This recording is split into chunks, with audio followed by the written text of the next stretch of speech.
Week 8 of the NFL season is sure to be a spooky one.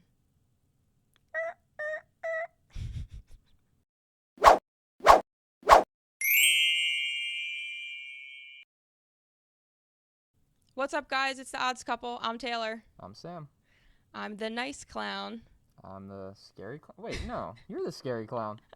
Yes, I am pretty scary. Even with this, I'm still the nicer of the two. So I have the meat cleaver. Clearly, I'm the scary one. All right. We have Week 8 picks and predictions for you. Before we get into it, we're going to recap Week 7. How'd we do?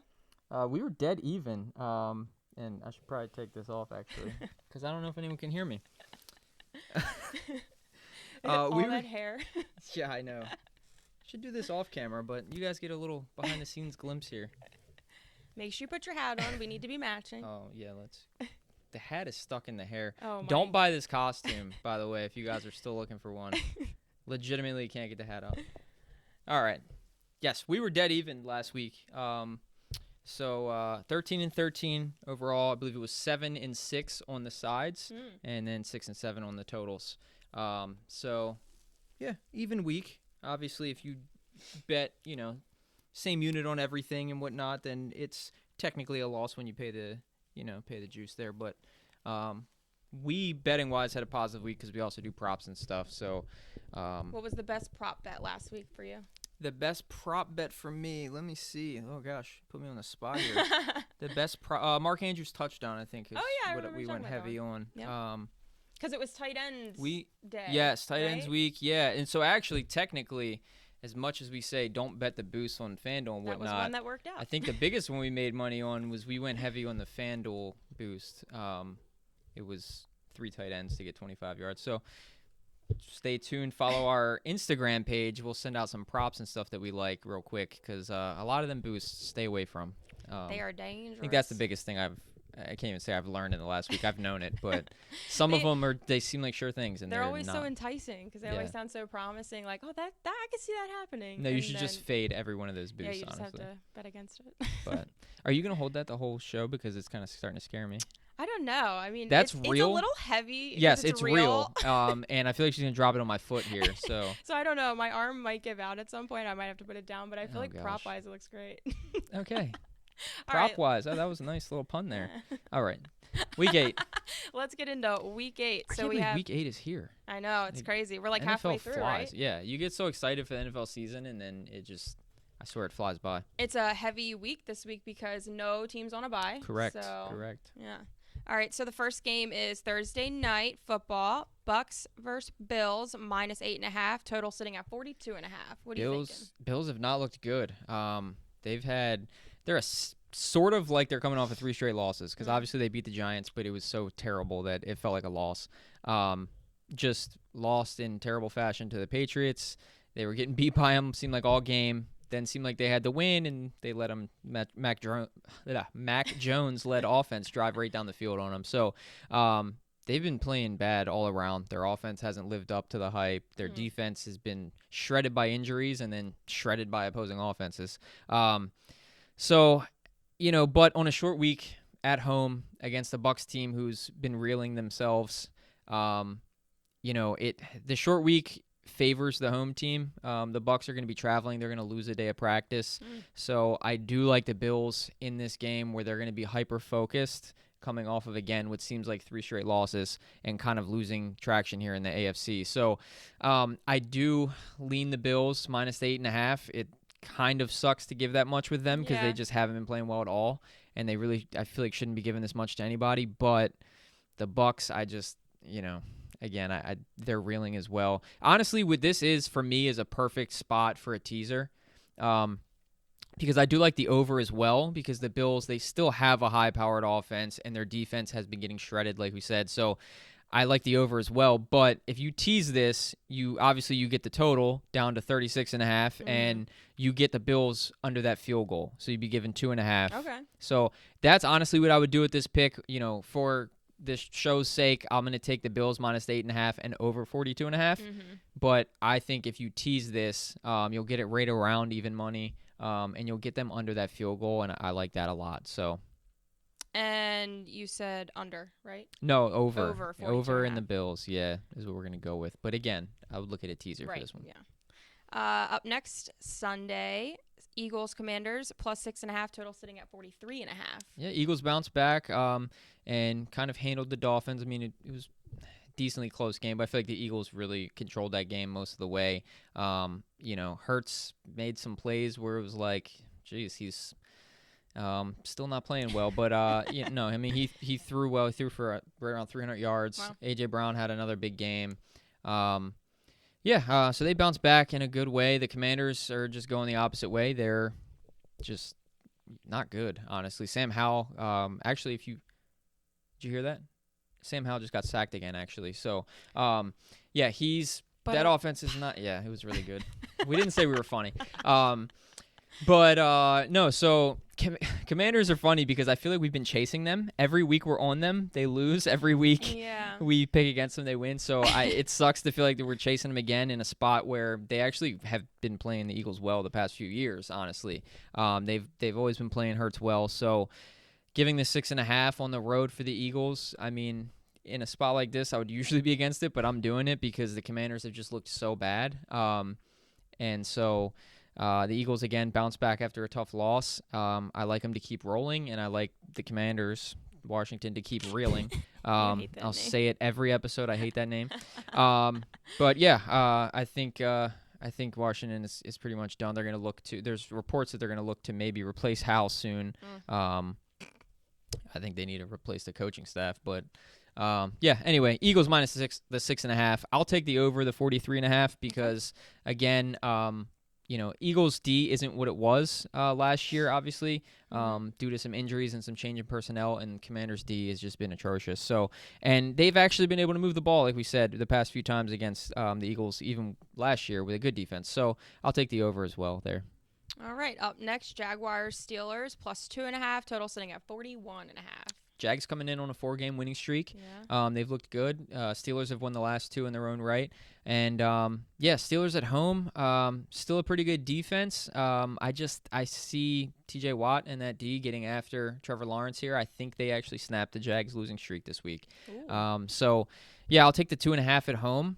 And I'm going to stay under the 41.5 because, again, I think it's going to be Steelers' defense that keeps them in this game. Their offense, while it's looked better and they got Deontay Johnson back, and that obviously helps, they've still, they've struggled a little on offense. And I think if they win this, it's going to be because they hold the Jags' offense down. So I'll take the 2.5 at home and stay under the 41.5. All righty. Up next, Saints Colts minus 1.5, total sitting at 43.5. Derek Carr is just bad, right? I mean, yeah. Saints in their D hasn't been what I thought they were, or what a lot of people thought they were. Gave up a lot of points against the aforementioned Jags offense on last Thursday night. So, I think they're in all kind of out of sorts. Derek Carr has not looked good.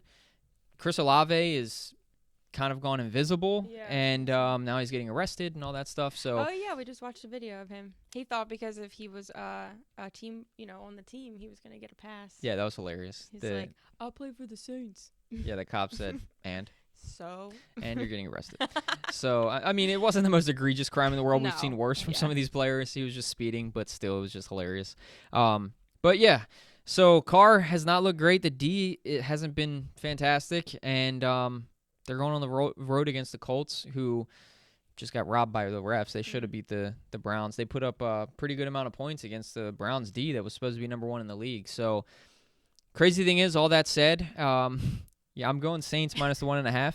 I just feel like they were kind of two different teams every week. They're another team that it almost feels like we've been kind of chasing. So I think they're going to bounce back this week in a game against a Colts team that, honestly, all signs point to they should be able to beat them. Minshew's coming off a good game. Jonathan Taylor's back and looks comfortable in getting 18 carries. And, Josh Downs looks good. So it's kind of a weird spot, but I just think I think the Saints D, with all that stuff going on and all these reports, does maybe Carr get replaced by Jameis Winston, all that stuff going on. It's almost like a feeling pick, I guess, which is never never great, obviously, I feel but those are the good picks, though. it's just a lot of times it's just things that are unexplainable, honestly. Yeah. And I don't know. I just think the Saints bounce back in what's really a must-win for them. And I think the D does show up. I'll give the 1.5, and I am gonna take the over the 43.5 though, Okay. which again, typically on a Saints game with that D and Derek Carr running the offense, you typically lean under. But I think the Colts have enough to put up points, and I think the Saints. I don't know. I feel like they find a way. It's just going to be a bounce back game for that offense, and I think they put up points against the Colts, who don't have a great defense either. So, all right. Up next, Texans Panthers +3, total sitting at 43. yeah, matchup of the two rookie quarterbacks, right? Both teams coming off a bye. Panthers are winless. Texans have been overperforming what everyone thought they would. They're 3-3. So, yeah, I'll take who looks like the better quarterback here, and C.J. Stroud. I'll take the Texans minus the 3. I am going to go over 43. Panthers have been getting shredded. The Texans don't have the best D in the world. They've been, kind of the past couple weeks playing better. So, but yeah, I'll take a matchup of who I think is the better quarterback. So I'm laying the 3 at the Texans. And Panthers have given up 37 or more points in 3 of their last 4 games. So obviously I'm taking it over there. But yeah, Stroud has played really well, and they're both coming off a bye. So no real advantages there, I would say. So. All right, up next, Rams Cowboys -6.5, total sitting at 45. Yeah, I like the Cowboys here. Another team coming off a bye. Rams just lost at home to Pittsburgh. I think Cowboys, they obviously have the better D of the two teams, and Matt Stafford is prone to turnovers and has a terrible offensive line. So I really think Micah Parsons gets after him, and I think he's going to throw a pick or make a mistake, whether it's a strip sack or whatever. But Stafford will turn the ball over. I think they kind of hold their own on the offensive side of the ball because the Cowboys D, especially since Trayvon Diggs has went out, they've been kind of a tale of two defenses. They've looked susceptible to, in some games, and in other games they've looked stellar. But I do feel like the two Rams wide receivers keep some points on the board for them. So I'll take the over the 45, but I don't see the Rams D really stopping the Cowboys either. Obviously, that always depends on which Dak Prescott shows up. But, I'll take the Cowboys minus the 6.5 because we're under that touchdown mark, and I'll go over the 45. Okay. Up next, Falcons Titans +2.5, total sitting at 35.5. Titans are starting Will Levis this week with Tannehill still being hurt, and probably just also because they want to see what they have in him. So, Falcons, man, they just came off a really weird game last week. Bijan Robinson sat the whole game, was never on the injury report, and then just played on the final drive. It was so weird. They came out with a win. We'll see if they have discipline from the league on that for not saying that, putting Bijan on the injury report. But, it was a weird game. Falcons got the win against the Bucs. They've been playing pretty well. They typically play low-scoring games. I think they have one game over 40 this year. And the Titans, obviously, haven't been good on offense especially. They just traded Kevin Byard away to the Eagles, so that's a hit to their defense. But, again, all of that to say they're only getting 2.5 at home, and I kind of like them in an upset spot here. I feel like it's actually a good thing that Will Levis is starting because we know what we're getting with Tannehill. That's true. Will Levis, we don't know what we're getting, and the Falcons don't know what they're getting really either. So I actually kind of like him to come out and of course, they're still going to get Henry and Spears involved and whatnot, but I think the Titans are going to kind of really be out of it, and they're going to let the guys sling it and see what they have maybe. So maybe they do that in this first game. I kind of think Mike Vrabel is one of those coaches that is, one of the guys that would do that. And I kind of like them here. So obviously you're riding a rookie quarterback. That's not the greatest feeling in the world, but I'm going to take the Titans with the 2.5 at home, and I'm going to go over the 35.5. Again, it kind of scares me. It's one I would, I'm not getting to the window on, as we say a lot. But, if I had to, I'm going to go over just because it is so low. You don't know you're getting with the rookie quarterback. And the Titans are losing, really one of their best players on defense. I'm actually going to go the over and Titans 2.5 at home. Okay. Up next, Jets Giants +3, total sitting at 36.5. Giants coming off another good performance with Tyrod Taylor. Starting to have a little bit of a QB controversy is what they're saying. The head coach isn't saying it. Daboll's saying that it's Daniel Jones' job when he comes back. But I do think that kind of keeps Jones on the sideline a little bit longer, at least. It's not like Tyrod Taylor's a rookie or anything. He's mid-30s. He's probably not going to win the job after they paid Daniel Jones a huge salary there. But he's playing well with the Giants. That said, and then Barkley's looked good too since coming back from injury. So that's always great. That said, right? Yeah, so they're playing the Jets. The Jets' D is just too good. They've shut down even the best quarterbacks in the league. I think they shut down the Giants here. I also think, not that this is really being talked about and not that Rodgers is playing, I do think the Giants, though, have a little bit of a chip on their shoulder after Rodgers made the Jet Life comment, referring to the stadium, MetLife, obviously. So that is kind of funny, but I don't think it matters. I think the Jets minus the 3 because I think they shut down the Giants' offense as good as they've looked. It's such a low total, but I will stay under the 36.5 because, again, the Jets are going to win this on defense and, and running the ball, really. Mm-hmm. So, obviously they do that. I think they can beat the Giants, and I'm going to lean the under on this of the 36.5. Okay. So, yeah, I was going to ask the Jets quarterback, what's his name again? The Jets quarterback? Yeah. The one that's filling because Aaron Rodgers got hurt. What's his name? I can't remember it right now. I'm going to sit here until you do. I keep wanting to say Michael, and I know that's not right. Mm-hmm. Zach Wilson. There you go. Okay. Bam. Okay, good. So he's doing well. I mean, he's really stepping up to the plate. I mean, for what we saw, like the first game when Aaron Rodgers got hurt, I feel like he's better. Yeah, I feel like he's maybe putting in some work on practice. Yeah, I mean, I'll tell you what, he's incredible in games of which Taylor Swift is attending. So maybe if we can get her back there. So maybe he has his eyes on her. He's trying definitely. To impress her That's and like take that her whole from thing. He was talking about her during the game.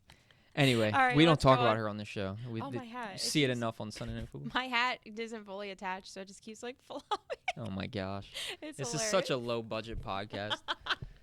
Okay, up next, Patriots, Dolphins, minus 9.5, total sitting at 47. I kind of flip back and forth on this one, but I'm going to go with the Dolphins minus the 9.5. It's only because it's a lot of points, and I don't know. Jalen Waddle, he was in and out of the lineup last week with a back injury, and I feel like that's kind of big for them with them already losing Achane and, the Patriots being one of the teams that have actually slowed down Tyreek this year. So I think Waddle playing in this game is actually big for them to cover. But assuming he's playing, I'm going to go with the Dolphins minus 9.5. I'm not going to get too overly excited about them beating the Bills because, again, we talked about the Bills have not looked great.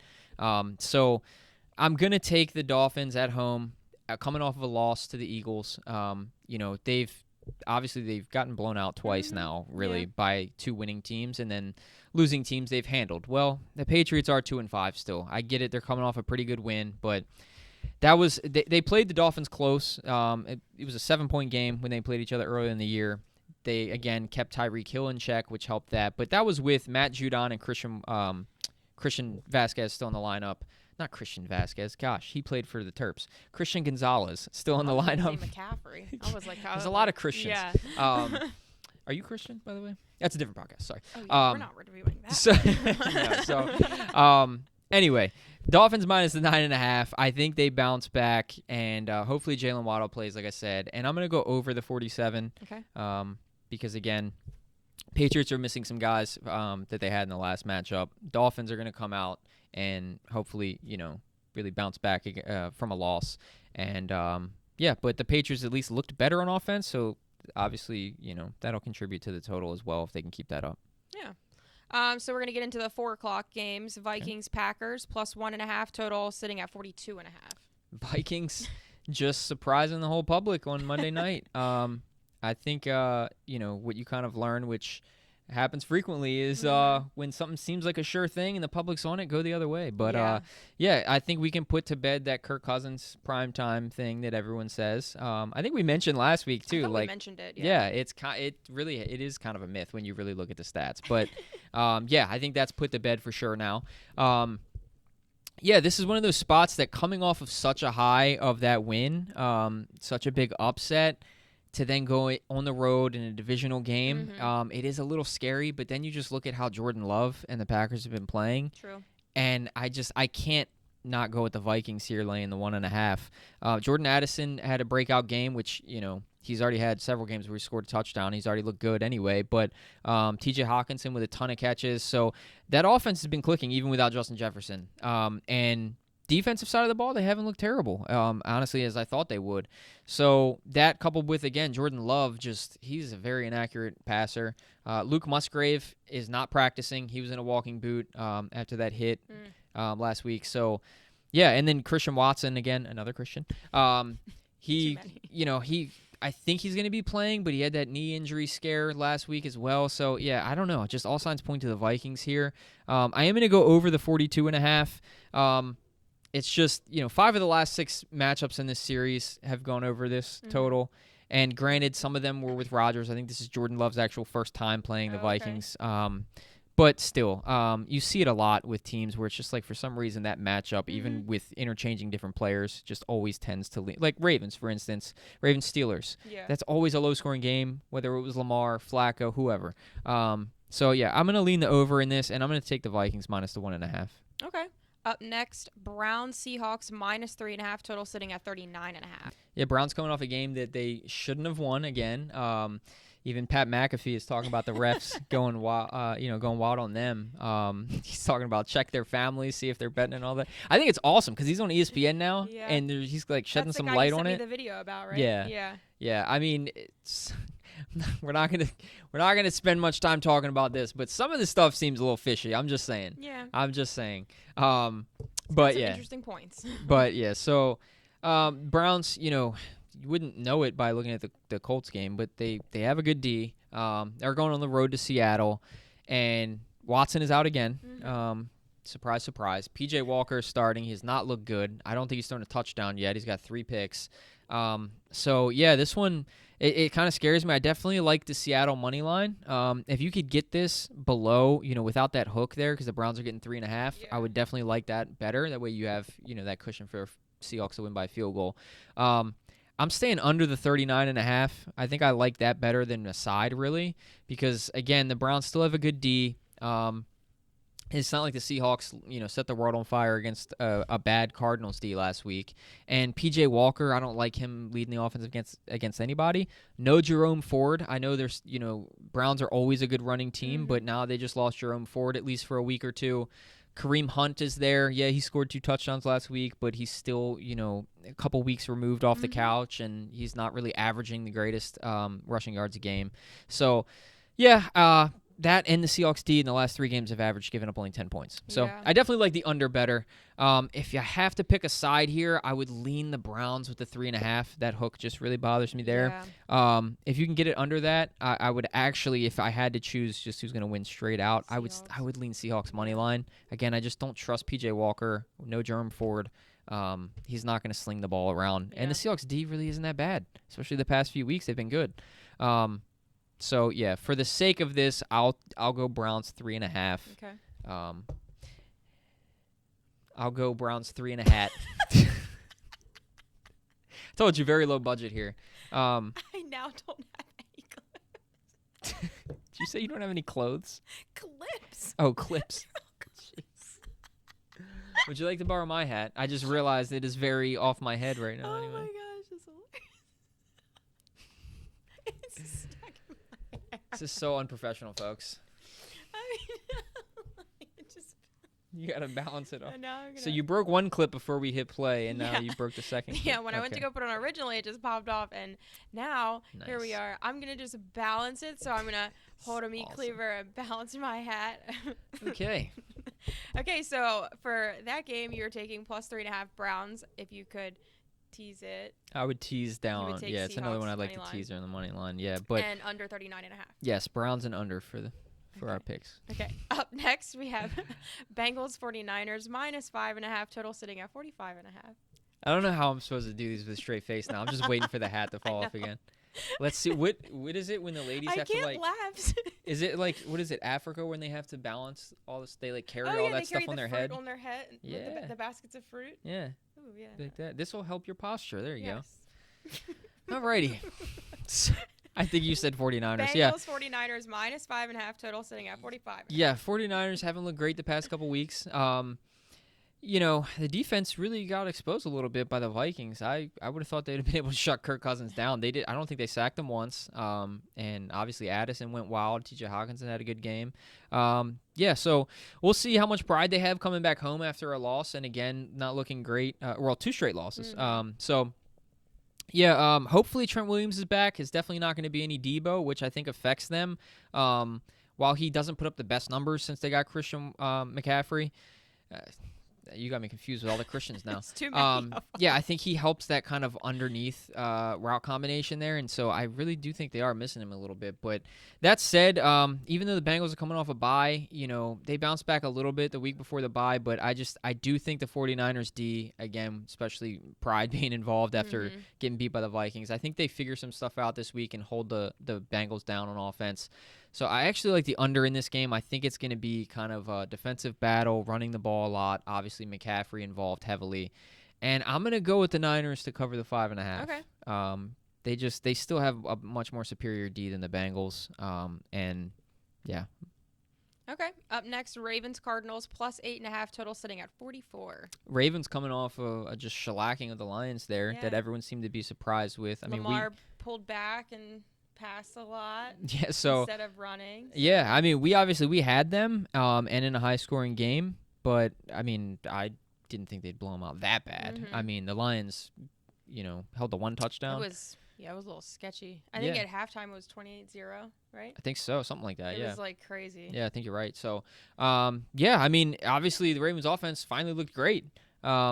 And against a defense that really hasn't been that bad. I mean, their secondary is definitely susceptible, but going into Arizona against the Cardinals defense, that's not very great either. I'm going to have to lay the 8.5 with the Ravens. The only thing that scares me is that the Ravens, and especially coming off a big win, they always play down to bad opponents. They show up to big games against, when they're underdogs, but when they're heavily favored, they play down to their opponents very frequently. So it's honestly a game I wouldn't touch. To be honest with you, but that said, I still think I think it's going to be a close game around halftime. Cardinals always show up in the first half too, and then I think the Ravens pull away and do cover by double digits by the end of the game. So that said, I'm laying the 8.5. I'm going to stay under the 44. Okay. I think they really do shut down Josh Dobbs. The Cardinals offense has been getting kind of worse by the week. And Ravens D has actually been very good, even with injuries and stuff that's played a factor. I think Mike McDonald gets a lot of credit for how they've been playing. So, I'll stay under the 44. Ravens minus the 8.5. Okay. Up next, Chiefs Broncos plus 7.5, total sitting at 46.5. Yeah, a little weird. These teams playing so close together. They just played them 2 weeks ago on Thursday night, and now they're playing again already. So that said, Broncos coming off a win that we predicted against the Packers last week, but I'm not trusting Russell Wilson to win 2 in a row.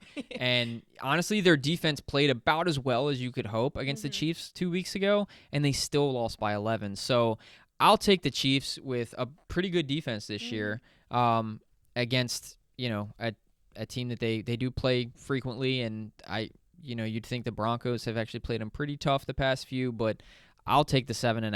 I think the Chiefs still will win by double digits. I'm not trusting the Broncos to play 2 good games in a row, honestly. So that's honestly what I'm going. And I'm going to stay under the 46.5. Yeah, okay. I mean, I know you can't always base stuff off of previous games, but just the way that game played out, they were so far under it 2 weeks ago. And I do think the Broncos D, puts up a little bit of a fight against them. You think it'll be a similar ending scenario? I think it'll be similar. So the thing with the Chiefs is they have such a high-powered offense that you would think they play a lot of overs. But they tend to come out of the gates firing, and then in the second half, they just sit on the ball. They run the crap out of the ball, get methodically march down the field, which is smart by them and Andy Reid. Hang on to the ball, get your first downs, but take the air out of it and don't let the team come back. That's how they play a lot. And honestly, this past week, even though we took the over and it did hit barely by half a point, you would have thought by halftime. I mean, the game almost finished the way it was at halftime. By halftime, they were on pace for 80 points or something crazy. And they barely got that 47.5 last week. So, but yeah, they do that a lot. So that's why I just think the Chiefs are a team that could cover 7.5 and still stay under. And the Broncos are a team that could be shut out any week. So, so I'm staying under the 46.5, and I'll take the Chiefs laying this 7.5. Okay, so Sunday night's game, Bears-Chargers minus 8.5, total sitting at 46.5 as well. Yeah, Tyson Bagent started for the Bears last week. They were kind of hyping him up like he played really well. I think it was more so the run game and Dante Foreman. So, does he show up again against the Chargers D that can be run on, honestly? Maybe, but rookie quarterback in prime time, his first primetime game. I got to go Chargers coming back from a loss. And it's hard for me to ever bet the Chargers just because even though as much talent as they have, I can't stand their head coach. I dislike him. Him and Josh McDaniels should just go. Honestly, I'd love to see them go coach a team together. That would just be hilarious. Anyway, that said, I'm staying away from the rookie quarterback in his first primetime game. I'm going to go with the Chargers in a bounce-back game against a Bears D that still isn't very good. Okay. And I think Keenan Allen has a big game, so I actually like props with Keenan Allen, whether it's catches, yards, him to score a touchdown, whatever. Hopefully they get Eckler involved more, especially in the passing game. I get maybe it's hard to against certain teams that are shutting him down in the run game because the Chargers' offensive line hasn't been great, but, man, one catch last week, I mean, I don't like what Kellen Moore is doing as far as his usage with Eckler. So hopefully they get him more involved in the pass game, whether it's screens or even having him, just run routes out of the backfield or splitting him out wide. I don't care. He's one of your best playmakers. Yeah, get him involved. So hopefully that happens this week, and I'll take the Chargers minus 8.5. I will go over the 46.5. Okay. Couple reasons. Number one, of course, Chargers still have a good offense, and the Chargers D it's weird. They're not great, but also have like the pass rushers that can make plays on defense. So it's either going to be they let the Bears score, or maybe they get after a rookie quarterback, make some turnovers, and that turns into quick points. So I like the over in the 46.5. So Monday night's game, Raiders-Lions minus 8.5, total sitting at 45.5. I mean, there's not much to say. Like I said, I can't stand Josh McDaniels, so I'm not taking him ever in my life again. So we can just stop taking Raiders games on this podcast. What if it's a really good chance, though? You're still just no. Not Obviously, like I said, you pick with your head and not with your heart, kind of thing. But it's really hard to. I think my head forever is going to tell me to go against Josh McDaniels. I think we actually took him last week because I thought, oh, hey, the playmakers, they'll finally use them. Devontae Adams, squeaky wheel, get the grease kind of thing. And he did. I think his first drive or two, he had 5 catches in the first quarter or something, and then ended up with 6 or 7 by the end of the game. 6? He just disappeared. And granted, one of those was him dropping an open touchdown, so that doesn't help. But still, helps. I mean, and Josh Jacobs just disappeared since last year. I mean, it's. Apparently, there's anonymous text messages from players going out now, trashing the coach. I don't know, but I don't blame them. They should come out publicly and trash the coach. He's awful. Go back to New England, get paid for working under Belichick. He should never get. Cleaver and tell him how you really yes, feel. I honestly, he gets me. He gets my blood boiling. So obviously, I'm going with the Raiders this week. Clearly. No. Going Lions minus 8.5. Lions in a bounce back game. They got really embarrassed by the Ravens. Again, going back home against a much worse team. I think they bounce back. I think they light up the scoreboard on them.